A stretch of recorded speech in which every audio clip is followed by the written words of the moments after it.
Hello friends, आप लोग का बहुत बहुत स्वागत है जी के ओशन यूट्यूब चैनल पर। देखिए, आज के इस पर्टिकुलर वीडियो सेशन में हम लोग डिस्कस करने वाले हैं जैन धर्म और बौद्ध धर्म से संबंधित मोस्ट इम्पॉर्टेंट 30 क्वेश्चन जो कि आपके एग्जाम के लिए इम्पॉर्टेंट है। एडिशनल फैक्ट भी मैं आपको बताती चलूँगी। अगर आपको किसी भी क्वेश्चन का आंसर आता है तो उसको आप कमेंट सेक्शन में अटैम्प्ट कर सकते हैं। तो चलिए हम लोग अपना आज का डिस्कशन स्टार्ट करते हैं। 30 क्वेश्चन को मैं डिस्कस करूँगी। आप लोग बताइएगा आपको 30 में से कितने मार्क्स आपके आए हैं कमेंट सेक्शन में। तो आज का हमारा पहला क्वेश्चन है, जैनियों के पहले तीर्थकर कौन थे। आपके सामने 4 ऑप्शन दिया रखा है और इस क्वेश्चन का करेक्ट आंसर हो जाएगा ऑप्शन नंबर डी, ऋषभदेव। देखिए, एग्जाम में जैन धर्म और बौद्ध धर्म से संबंधित क्वेश्चन पूछे ही जाते हैं, तो आपको इस वीडियो को अच्छे से देखना है, ठीक है, और सभी क्वेश्चन को याद कर लेना है। तो फिर इस क्वेश्चन का सही आंसर होगा ऑप्शन नंबर डी, ऋषभदेव। आपको एक चीज़ और याद कर लेना है, पहला पूछता है और 23 पूछता है और 24 पूछता है। तो 23वें तीर्थकर कौन थे, ये थे पार्श्वनाथ, और 24वें थे महावीर स्वामी, ठीक है। नेक्स्ट क्वेश्चन पे हम लोग आते हैं। क्वेश्चन है आपके सामने, भगवान बुद्ध ने अपनी अंतिम सांसें कहाँ ली थी। तो ये ली थी कुशीनगर में, ठीक है। ऑप्शन नंबर डी हो जाएगा यहाँ पे हमारा सही आंसर। कितने वर्ष की आयु में, ये थी 80 वर्ष की आयु में, 483 ईसा पूर्व में, ठीक है। और महाबुद्ध की जो मृत्यु हुई थी इसको हम लोग किस नाम से और जानते हैं, ये है महापरिनिर्वाण, जो कि एग्ज़ाम में कई बार पूछा जाता है, ठीक है। बुद्ध की मृत्यु को हम लोग महापरिनिर्वाण के नाम से भी जानते हैं। आप लोग याद कर लीजिएगा, 80 वर्ष की आयु में, और कब, 483 ईसा पूर्व में। तीसरा क्वेश्चन आपके सामने, गंधार कला किस शाखा के अंतर्गत अस्तित्व में आया। तो ये आया था महायान शाखा के अंतर्गत। ऑप्शन नंबर बी है यहाँ पे हमारा सही आंसर। फोर्थ क्वेश्चन है आपके सामने, निम्नलिखित में से कौन सा मठ बौद्ध धर्म से संबंधित है। तो इस क्वेश्चन का करेक्ट आंसर आएगा चैत्य, ठीक है। चैत्य मठ जो है ये बौद्ध धर्म से संबंधित है। मोस्ट इंपॉर्टेंट क्वेश्चन है ये। अगला क्वेश्चन आपके सामने, अशोक ने तृतीय बौद्ध संगीति यानी कि सभा कहाँ बुलाई थी। देखिए, आपको पता है जो बौद्ध धर्म की संगीति हुई है यानी कि जो सभा हुई है वो टोटल 4 हुई थी, और इनसे एग्जाम में क्वेश्चन पूछे जाते हैं।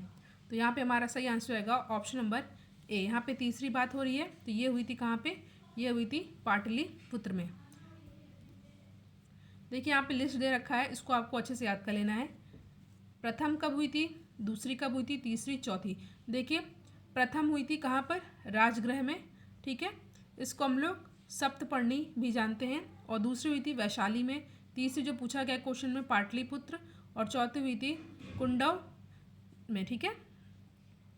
समय आपको याद कर लेना है, 483, 383, 250 ईसा पूर्व और 72 ईस्वी में, ठीक है। शासन किसके शासनकाल में हुई थी, तो पहली हुई थी अजातशत्रु, दूसरी हुई थी कलाशोका, तीसरी हुई थी अशोका के समय में, और चौथी हुई थी वासुमित्र के समय में, ठीक है। आपको अध्यक्ष भी अच्छे से याद कर लेना है, चाहे तो आप इसका स्क्रीनशॉट ले सकते हैं। नेक्स्ट क्वेश्चन है हमारे सामने, सिकंदर महान का शिक्षक कौन था, ठीक है। आपके सामने यहाँ पे 4 ऑप्शन दे रखा है, और इस क्वेश्चन करेक्ट आंसर हो जाएगा अरस्तु, ठीक है। क्वेश्चन जो है, सिकंदर महान का शिक्षक कौन थे, ये थे अरस्तु, और अरस्तु को ही हम लोग जीव विज्ञान का पिता भी कहते हैं। ये आप लोग याद कर लीजिएगा कि अरस्तु को ही जीव विज्ञान का पिता कहा जाता है, ठीक है। नेक्स्ट क्वेश्चन आपके सामने, गौतम बुद्ध किस वंश से संबंधित थे। तो ये थे शाक्य वंश से संबंधित, ठीक है। याद कर लेना आप कुछ और भी फैक्ट, जैसे कि नेपाल के कपिलवस्तु लुम्बिनी ग्राम में इनका जन्म हुआ था गौतम बुद्ध का, ठीक है, 563 ईसा पूर्व में, ठीक है। और महात्मा बुद्ध को शाक्य मुनि के नाम से भी जाना जाता है, ठीक है।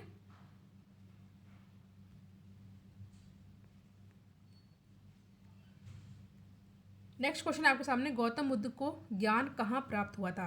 आपके सामने 4 ऑप्शन दे रखा है, सारनाथ, बोधगया, कपिलवस्तु या राजगृह। तो गौतम बुद्ध को ज्ञान कहाँ पे प्राप्त हुआ था, ये हुआ था बोधगया में, ठीक है। ये भी क्वेश्चन पूछा आता है कि किस नदी किनारे इनको ये ज्ञान प्राप्त हुआ था। तो ये था निरंजना या पुनपुन नदी के तट पर, ठीक है। और उस समय उनकी एज क्या थी, उस समय उनकी एज थी 35 ईयर्स, ठीक है। इतना आपको अच्छे से याद कर, नदी वाला तो याद कर लेना, ये भी पूछा जाता है निरंजना या पुनपुन नदी के तट पर, ठीक है, बोधगया में, 35 वर्ष की आयु में। अगला क्वेश्चन है निम्नलिखित में से बौद्ध साहित्य का आपको पहचान करना है। तो जो पहला है ये जो है बौद्ध साहित्य है त्रिपिटक। इसमें 3 पिटक आते हैं। पहला आता है सुत्त पिटक, दूसरा आता है विनय पिटक और तीसरा आता है अधिधम्म पिटक। ठीक है, इंपॉर्टेंट है ये, आपको अच्छे से याद कर लेना है। अगला क्वेश्चन है प्रारंभिक बौद्ध धर्म ग्रंथों की रचना किस में की गई थी? प्राकृत में, पाली में, संस्कृत में या किसी और भाषा में? ठीक है, आपके सामने 4 ऑप्शन दे रखा है। यहाँ पे हमारा सही आंसर रहेगा प्राथमिक बौद्ध धर्म ग्रंथों की रचना की गई थी पाली लैंग्वेज में। ऑप्शन नंबर बी है हमारा यहाँ पे सही आंसर। क्वेश्चन है महावीर की माता कौन थी? तो महावीर की माता कौन थी? ये थी त्रिशला। ठीक है, और महावीर स्वामी जी का जन्म हुआ था 540 ईस्वी को। किस गांव में हुआ था? कुंडग्राम या वैशाली में हुआ था। और इनके पिता का नाम सिद्धार्थ था। ठीक है, पिता का नाम सिद्धार्थ, माता का नाम त्रिशला। किस गांव में हुआ था? कुंडग्राम या वैशाली में 540 ईस्वी में। इतना सब आपको अच्छे से याद कर लेना है। अगला क्वेश्चन है गौतम बुद्ध ने अपना प्रथम धर्म संदेश कहाँ पर दिया था? तो ये दिया था उन्होंने सारनाथ में। ठीक है, सारनाथ में गौतम बुद्ध ने अपना प्रथम धर्म संदेश दिया था। तो ऑप्शन नंबर डी हो जाएगा यहाँ पे हमारा करेक्ट आंसर। नेक्स्ट क्वेश्चन है बौद्ध साहित्य त्रिपिटक की किस भाषा में रचना की गई थी? अभी हमने डिस्कस किया, ये की गई थी पाली लैंग्वेज में। ठीक है, पाली भाषा में। ऑप्शन सी है हमारा यहाँ पे सही आंसर। नेक्स्ट क्वेश्चन, नेपाल में बौद्ध धर्म का प्रचार किसके शासन काल में किया गया? तो ये थे कौन? ये थे चंद्रगुप्त। ऑप्शन नंबर डी है यहाँ पे हमारा करेक्ट आंसर। नेक्स्ट क्वेश्चन है बौद्ध अनुयायियों के लिए प्रसिद्ध विक्रमशिला विश्वविद्यालय की स्थापना किस शासन ने की थी? बहुत इंपॉर्टेंट क्वेश्चन है ये, और यहाँ पे हमारा सही आंसर होगा धर्मपाल। ठीक है, कई बार पूछा गया क्वेश्चन है, इंपॉर्टेंट है। नेक्स्ट क्वेश्चन है वेरी इंपॉर्टेंट है, निम्नलिखित में से कौन सा जैन मतों का त्रिरत्न नहीं है? ठीक है, आप सामने यहाँ पे 4 ऑप्शन दे रखा है, और इस क्वेश्चन का करेक्ट आंसर रहेगा ऑप्शन नंबर सी सम्यक दृष्टि। ठीक है, ऑप्शन नंबर सी हो जाएगा यहाँ पे हमारा सही आंसर।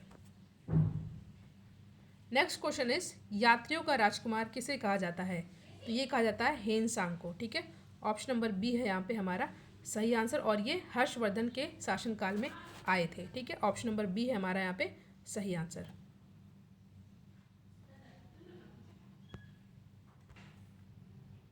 नेक्स्ट क्वेश्चन है आपके सामने, निम्न में से कौन सा शासक बुद्ध के समकालीन थे?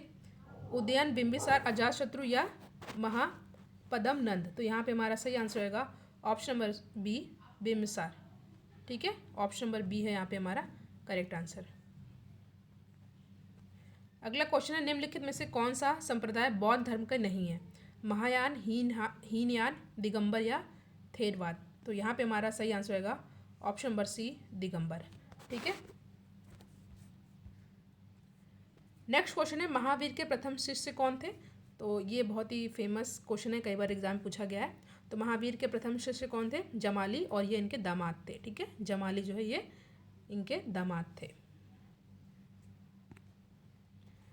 नेक्स्ट क्वेश्चन इज वर्तमान महावीर और किस नाम से विख्यात हैं? जिन, महान शिक्षक, महान प्रचारक या जैन? तो यहाँ पे हमारा सही आंसर रहेगा जिन। ठीक है, ऑप्शन नंबर ए है यहाँ पे हमारा सही आंसर। क्वेश्चन है आपके सामने, तिब्बत में बौद्ध धर्म का प्रचार करने वाले बौद्ध भिक्षु कौन थे? तो ये थे कौन? ये थे पद्म संभव। ठीक है, ऑप्शन नंबर डी है यहाँ पे हमारा करेक्ट आंसर। नेक्स्ट क्वेश्चन है आपके सामने, किस कुषाण शासक से बौद्ध धर्म का संरक्षण प्राप्त था? ठीक है, तो आपके सामने 4 ऑप्शन दे रखा है, यहाँ पे हमारा सही आंसर होगा कनिष्क। ऑप्शन नंबर सी हो जाएगा हमारा सही आंसर।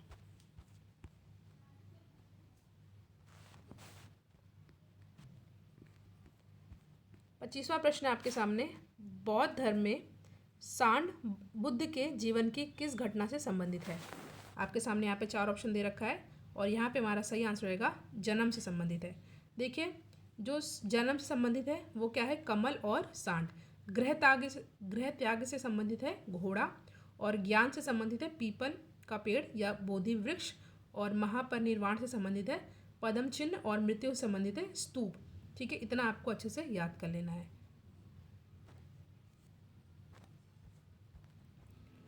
ट्वेंटी सिक्स क्वेश्चन आपके सामने, निम्न में से कौन सा शासक बुद्ध के समकालीन नहीं था? आपके सामने चार ऑप्शन है और यहाँ पे हमारा सही आंसर होगा ऑप्शन नंबर डी, महापद्मनंद। ठीक है, ऑप्शन नंबर डी है हमारा सही आंसर। क्वेश्चन है आपके सामने, निम्नलिखित में से महावीर का परिनिर्वाण स्थल कौन सा था? ठीक है, चार ऑप्शन आपके सामने दिए हैं, ये है पावा, 468 ईस्वी में। ठीक है,